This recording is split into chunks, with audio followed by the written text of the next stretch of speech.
যারা সালালাতে থাকেন, এই জায়গাটার নাম হচ্ছে আপটাউন ইতিন। আমার মনে হয় যারা সালালাতে থাকেন অনেকেই জানেন না যে ইতিনের আপটাউন এই জায়গাটা এত সুন্দর, অত্যন্ত সুন্দর একটি জায়গা। আমি মনে করি সালালার মধ্যে যতগুলো জায়গা আছে ফ্যামিলি নিয়ে সময় দেওয়ার জন্য, বাচ্চা কাচ্চাদের জন্য, আমার মনে হয় এই জায়গাটা সবচেয়ে বেস্ট। কিন্তু অনেকেই জানেন না এটা, এই জন্য বলছি।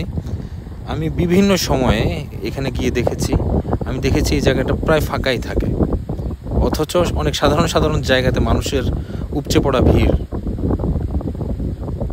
এই জন্য যারা সালালাতে থাকেন অবশ্যই ইতিন আপটাউন ভিজিট করবেন।